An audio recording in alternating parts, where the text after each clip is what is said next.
നിലിൻ ചേട്ടാ, അത്ഭുതങ്ങളൊന്നും സംഭവിച്ചില്ല. ടൂർണമെൻറ്റിലുടനീളം മികച്ച പ്രകടനം പുറത്തെടുത്ത സ്പെയിൻ തന്നെയാണ് ഈ യൂറോ കപ്പും നേടിയത്. ഒരു ശരാശരി പ്രകടനം പുറത്തെടുത്ത ഇംഗ്ലണ്ടിന് കാര്യമായിട്ടൊന്നും ചെയ്യാൻ സാധിച്ചില്ല. ഈ പ്രകടനത്തെ, ഇംഗ്ലണ്ടിൻ്റെ ആയാലും സ്പെയിനിൻ്റെ ആയാലും ഈ പ്രകടനത്തെ എങ്ങനെ കാണുന്നു?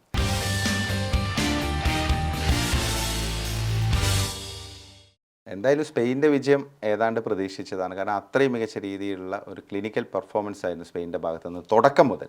അപ്പോൾ അത് അവർ കീപ്പ് ചെയ്തു. അതുമാത്രമല്ല, സ്പെയിൻ കപ്പടിച്ചില്ലെങ്കിൽ അതൊരു നിരാശയായി മാറുമായിരുന്നു. കാരണം ഏറ്റവും മികച്ച ടീം കപ്പടിക്കുക എന്നുള്ളതാണല്ലോ നമ്മളെല്ലാവരും ആഗ്രഹിക്കുന്നത്, ഫുട്ബോൾ പ്രേമികൾ. അതിപ്പം നമ്മുടെ ടീമൊന്നല്ല, പക്ഷേ നമ്മൾ ചിന്തിക്കുന്നതെന്ന് വെച്ചാൽ ഏറ്റവും മികച്ച രീതിയിൽ പെർഫോം ചെയ്തു. അത്രയും ആധികാരിക പെർഫോമൻസ് ആയിരുന്നു. പിന്നെ ഈ ഫൈനൽ മത്സരത്തിലേക്ക് നമ്മൾ വരികയാണെങ്കിൽ, ഫൈനലിൽ ആദ്യത്തെ ഫസ്റ്റ് ഹാഫ് കുറച്ചൊരു കോഷ്യസ് അപ്രോച്ചാണ് സ്പെയിൻ സ്വീകരിച്ചത്. ഇംഗ്ലണ്ടും സ്വാഭാവികമായിട്ട് അതായിരുന്നു. കാരണം കുറച്ചൊന്ന് കരുതിയിട്ടാണ് കളിച്ചത്. പക്ഷേ സെക്കൻഡ് ഹാഫിൽ കളി ആകെ അങ്ങ് മാറി.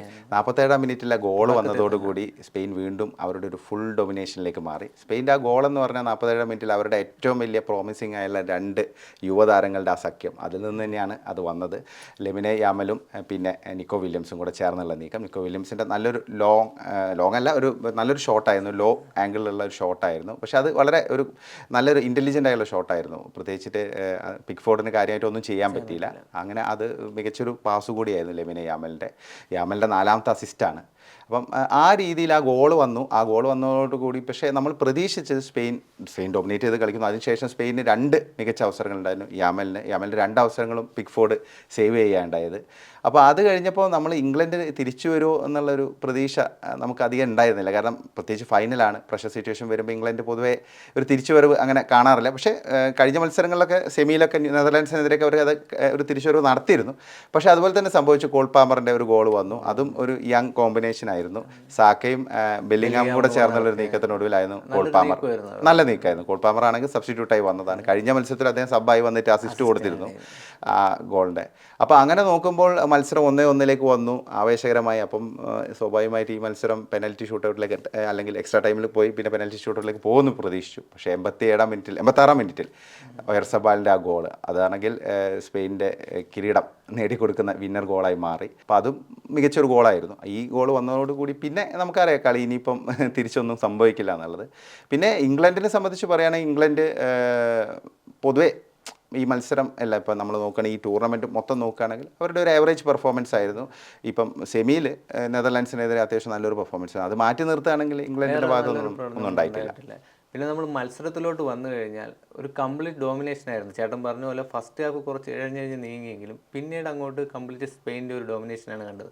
അത് നമ്മൾ ഷോട്ട്സിൻ്റെ കാര്യത്തിലെടുത്താലും പൊസിഷൻ്റെ കാര്യത്തിലെടുത്താലും പാസുകളുടെ കാര്യത്തിലെടുത്താലും എല്ലാത്തിലും ഒരു സ്പെയിൻ്റെ ഒരു കംപ്ലീറ്റ് ഡോമിനേഷൻ നമുക്ക് കളിയിൽ കാണാൻ പറ്റിയിട്ടുണ്ട്. അതേസമയം ഇംഗ്ലണ്ട് ആണെങ്കിൽ ഒരു ആദ്യം പയ്യെ തുടങ്ങി ഒരു ഗോൾ അടിക്കുക എന്നുള്ളൊരു നീക്കത്തിന് മാത്രമായിട്ട് നടന്നു. അത് അവസാന നിമിഷം മറ്റേ ഡാനി ഓൾമയുടെ ഒരു ക്ലിയറൻസ് നമ്മൾ കണ്ടത്. അതില്ലെങ്കിൽ ചിലപ്പോൾ നമ്മൾ പിന്നെ പെനാൽറ്റി ഷൂട്ടൗട്ടിൽ വരെ ചിലപ്പം പോയി വന്നേനെ കളി. ചിലപ്പോൾ കളിയുടെ ഇത് മാറി തന്നെ ചിലപ്പോൾ ഇംഗ്ലണ്ടിന് ചാൻസും ഉണ്ടായിരുന്നു. നമ്മൾ കഴിഞ്ഞ ചർച്ചകളിൽ പറഞ്ഞ പോലെ ഒരു ആവറേജ് ടീമാണ് സ്പെയിൻ.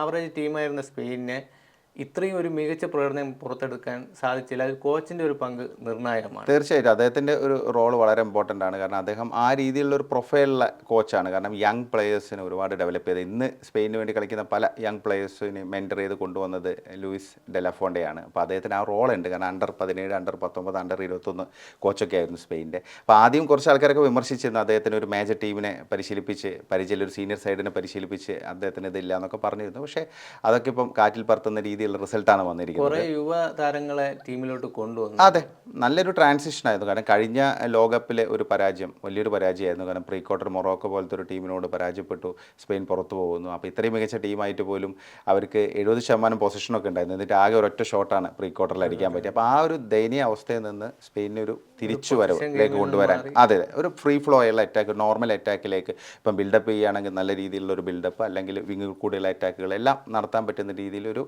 ബാലൻസ്ഡ് ആയിട്ടുള്ള ഒരു ടീമാക്കി സ്പെയിനിനെ മാറ്റാൻ പറ്റി. പക്ഷേ സുഭാഷ് പറഞ്ഞ പോലെ തന്നെയാണ്. കാരണം വമ്പൻ താരനിര എന്ന് പറഞ്ഞു കഴിഞ്ഞാൽ ഇപ്പം ഇംഗ്ലണ്ടിനെ കമ്പയർ ചെയ്യുമ്പം സ്പെയിൻ അത്ര വലിയ വമ്പൻ താരനിരയില്ല. ഇപ്പം ലെമിനെ യാമലിനൊക്കെ പോലുള്ള യങ് സ്റ്റാർസൊക്കെ ഉണ്ട്. പക്ഷേ എന്നിരുന്നാൽ പോലും നമ്മൾ നോക്കുകയാണെങ്കിൽ ഇപ്പോൾ ഡിഫൻസിൽ ഇപ്പോൾ കുക്കുറയൊക്കെ പലപ്പോഴും ചെൽസിക്ക് വേണ്ടി പോലും സ്റ്റാർട്ടിംഗ് ലെവലിൽ കളിക്കുന്നില്ല. പക്ഷേ എന്നാൽ നല്ല പെർഫോമൻസാണ് സ്പാനിഷ് ജേഴ്സിയിൽ കളിക്കുന്നത്.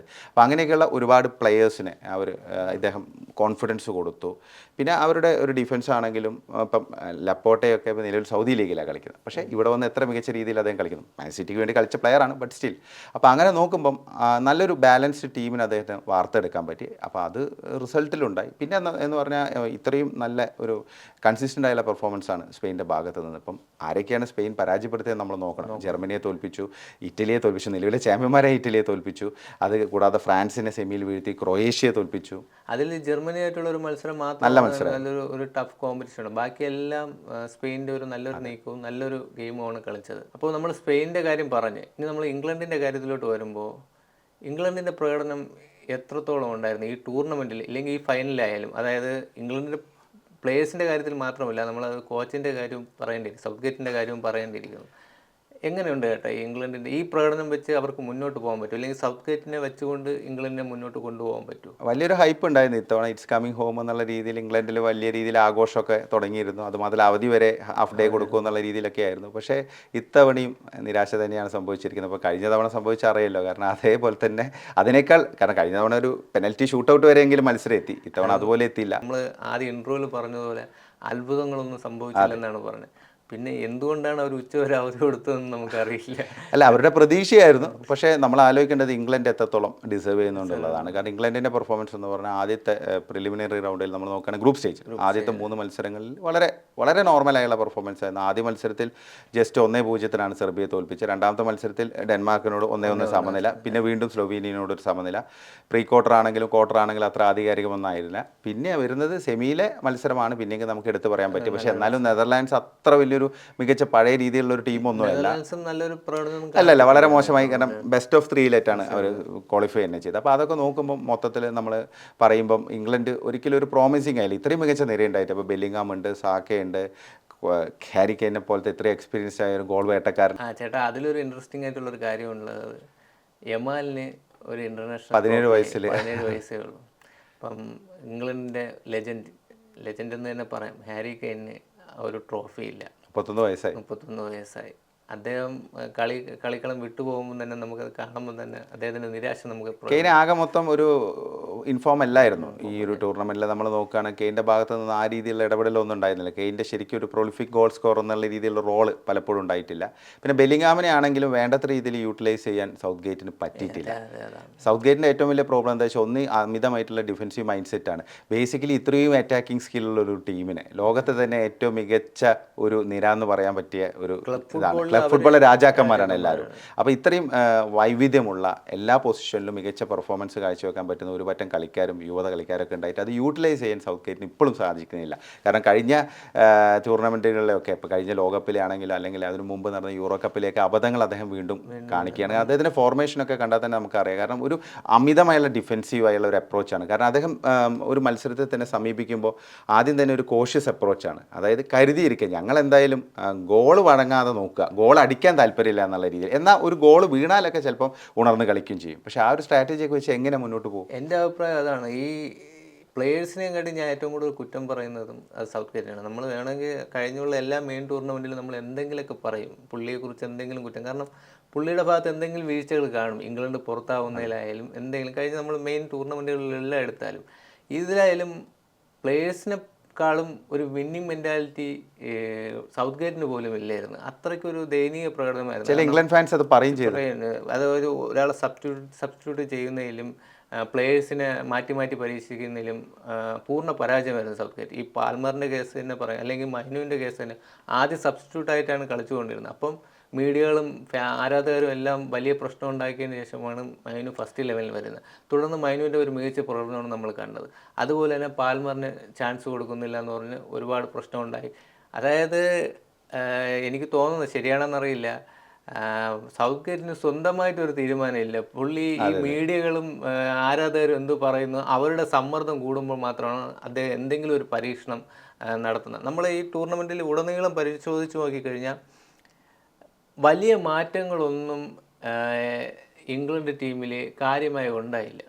ഒരേ ടീം തന്നെയാണ്. അതിൽ ചെറിയ ചെറിയ അങ്ങോട്ടും ഇങ്ങോട്ടും എന്തെങ്കിലും മാറ്റങ്ങൾ ഉണ്ടാകുന്നതല്ലാതെ വലിയ മാറ്റങ്ങളൊന്നും ഉണ്ടായില്ല. അപ്പോൾ എനിക്ക് തോന്നുന്നത് ഈ അതായത് ഈ പ്ലേയേഴ്സ് എല്ലാം ചേട്ടൻ കുറച്ച് മുമ്പ് പറഞ്ഞത് ക്ലബ് ഫുട്ബോളിലെ രാജാക്കന്മാരായിരുന്നു ഈ പ്ലേയേഴ്സുകളെല്ലാം. അവരെല്ലാം നല്ലൊരു അറ്റാക്കിംഗ് ഫുട്ബോളാണ് അവർ അതാത്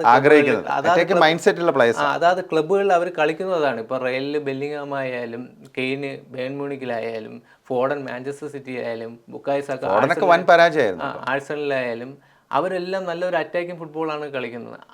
അതിൽ നേരെ ഓപ്പോസിറ്റാണ് സൗത്ത് ഗേറ്റ് ഈ ഇംഗ്ലണ്ട് ടീമിൽ കാണിക്കുന്നത്. അതുകൊണ്ട് എൻ്റെ ഒരു വ്യക്തിപരമായ അഭിപ്രായം, പ്ലേയേഴ്സിനെ നമ്മൾ കുറ്റം പറയുന്നതിനെക്കാട്ടിയും സൗത്ത് ഗേറ്റിന് ഒരു വലിയൊരു നിർണായകമായ പങ്കുണ്ട്. പക്ഷേ ഇപ്പോൾ സൗത്ത് ഗേറ്റിന് ഇപ്പോൾ 2 വർഷം കൂടെ എക്സ്റ്റെൻഡ് ചെയ്ത് കൊടുത്തേക്ക് അടുത്ത ലോകകപ്പ് വരെ. അപ്പം ഇനിയിപ്പോൾ എന്താവും, അതിലൊരു റിവേഴ്സ് ഉണ്ടാവും തോന്നുന്നില്ല. കാരണം ടീം ഫൈനൽ വരെ എത്തി. അപ്പം സൗത്ത് ഗേറ്റിനെ കൊണ്ട് നടക്കും തോന്നുന്നില്ല. ഇപ്പോൾ ഇംഗ്ലണ്ട് ഫാൻസൊക്കെ പറയുന്നത്, ഇപ്പം വളരെ ഡൈഹാർഡായുള്ള ഇംഗ്ലണ്ട് ഫാൻസ് പോലും പറയുന്നത് സൗത്ത് ഗേറ്റ് ആയതുകൊണ്ട് നമുക്ക് വലിയ പ്രതീക്ഷയില്ല, അത്ഭുതങ്ങൾ എന്തെങ്കിലും സംഭവിക്കണം എന്നായിരുന്നു ഇപ്പോൾ ഫൈനലിന് മുമ്പൊക്കെ പറഞ്ഞത്. അപ്പോൾ അത് അതുപോലെ തന്നെ സംഭവിച്ചു. കാരണം സ്പെയിൻ പോലത്തെ ഒരു ടീമിനെതിരെ മുട്ടി നിൽക്കാനുള്ള ആ ഒരു ഇതില്ല. കാരണം സ്പെയിൻ എന്ന് പറഞ്ഞാൽ ആ രീതിയിൽ മികച്ച രീതിയിൽ പെർഫോം ചെയ്യുന്ന ഒരു ടീമാണ്. അവരുടെ കോച്ചാണെങ്കിൽ മോട്ടിവേറ്ററായിട്ട് മുന്നിൽ നിൽക്കുന്നു. അദ്ദേഹത്തിന് മികച്ച തന്ത്രമുണ്ട്, കറക്റ്റായിട്ട് എന്ത് ചെയ്യണമെന്ന് കൃത്യമായിട്ട് റോളുണ്ട്. അത് മാത്രമല്ല ഒരിക്കലും നെഗറ്റീവ് ഫുട്ബോൾ പയറ്റാൻ ആഗ്രഹിക്കുന്നില്ല. കാരണം ഫുട്ബോൾ മാറിക്കൊണ്ടിരിക്കുകയാണല്ലോ. അപ്പം വെറുതെ ഇങ്ങനെ ഈ ഒരു പഴഞ്ചൻ ശൈലിയൊക്കെ ഇനിയിപ്പം ഇമ്പാർട്ട് ചെയ്തിട്ട് ഒന്നും നടക്കില്ല എന്നുള്ളത് അറിയാം. അപ്പോൾ അത് സ്പെയിൻ മാറി, പക്ഷേ ഇംഗ്ലണ്ട് ഇപ്പോഴും മാറുന്നില്ല. അപ്പോൾ ഇംഗ്ലണ്ടിന് ഇനിയൊരു മാറ്റം വേണമെങ്കിൽ കോച്ച് മാറി തന്നെ വേണം. ഇനി ഇംഗ്ലണ്ട് ഒരു പരീക്ഷണം നിന്നിട്ട് കാര്യമില്ല. കാരണം ഇപ്പോൾ നമുക്കറിയാലോ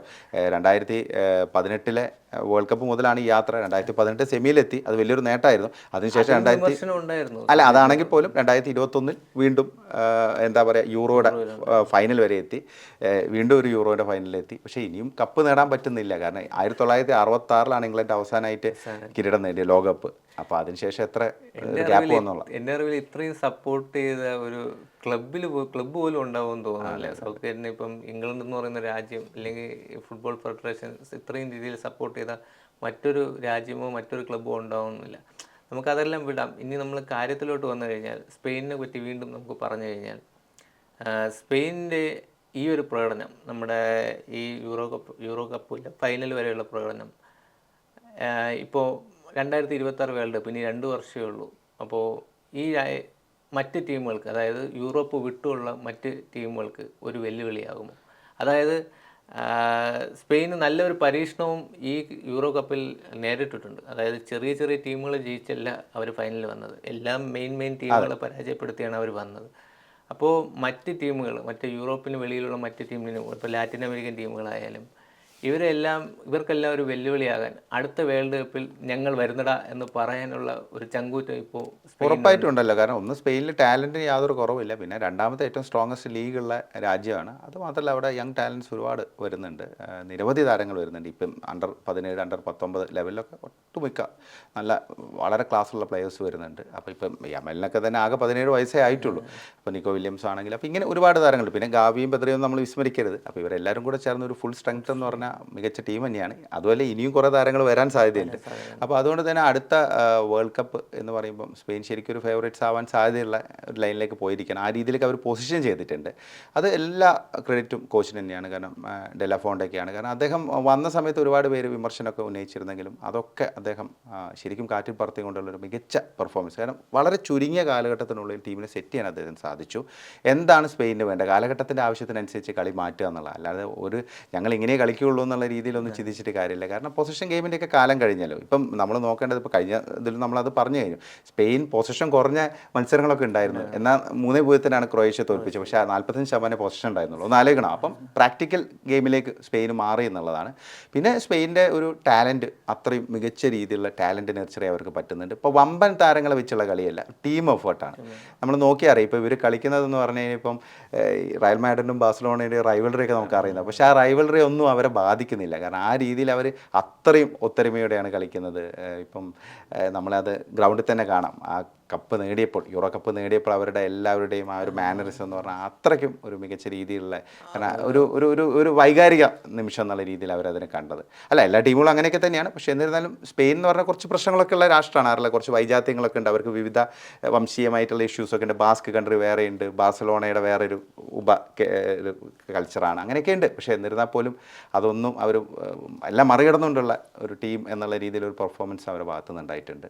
അപ്പോൾ എന്തായാലും സ്പെയിനെ നന്നായിട്ട് സൂക്ഷിക്കണം എന്ന് മാത്രമല്ല, സ്പെയിൻ ശരിക്കും പൊസിഷൻ ചെയ്ത്, കാരണം 2008 മുതൽ, അതെ തീർച്ചയായും 2008 മുതൽ 12 വരെ അവരുടെ ഒരു ഗോൾഡൻ ജനറേഷൻ നമുക്ക് അറിയാമല്ലോ. അപ്പം ആ രീതിയിൽ അവർ വീണ്ടും ഒരു വരവ് അറിയിച്ചിരിക്കുകയാണ്. എന്തായാലും സ്പെയിൻ ഈ കളി തന്നെ തുടരട്ടെ, ഇനിയും മുന്നോട്ട് പോകട്ടെ, നമുക്ക് നല്ല കളികൾ കാണാനും കഴിയും. അതെ. അതേസമയം ഇംഗ്ലണ്ട് പാഠങ്ങൾ പഠിച്ച് മുന്നോട്ട് വന്നാൽ അവർക്കും മുന്നേറാം. അല്ല, ഈ ടൂർണമെൻറ്റ് നമ്മൾ നോക്കുമ്പോൾ അത് തന്നെയാണ്. കാരണം ഡിസേർവ് ചെയ്യുന്ന ടീം തന്നെ കപ്പ് നേടിയെന്നുള്ളതാണ്. അപ്പം അതെ, കാരണം ഇപ്പോൾ ഇംഗ്ലണ്ട് കിരീടം നേടുകയാണെങ്കിൽ അതെന്തായാലും ഒഴുക്കിന് എതിരെയായി പോകുമായിരുന്നു. കാരണം സ്പെയിൻ ഡിസേർവ് ചെയ്യുന്നുണ്ട്. അത്രയും മികച്ച ക്ലിനിക്കൽ പെർഫോമൻസ് ആയിരുന്നു. കാരണം എല്ലാ മത്സരവും അവർ വിജയിച്ചല്ലോ. കാരണം ഒറ്റ മത്സരം ടീമില്ല, എല്ലാ മത്സരങ്ങളും.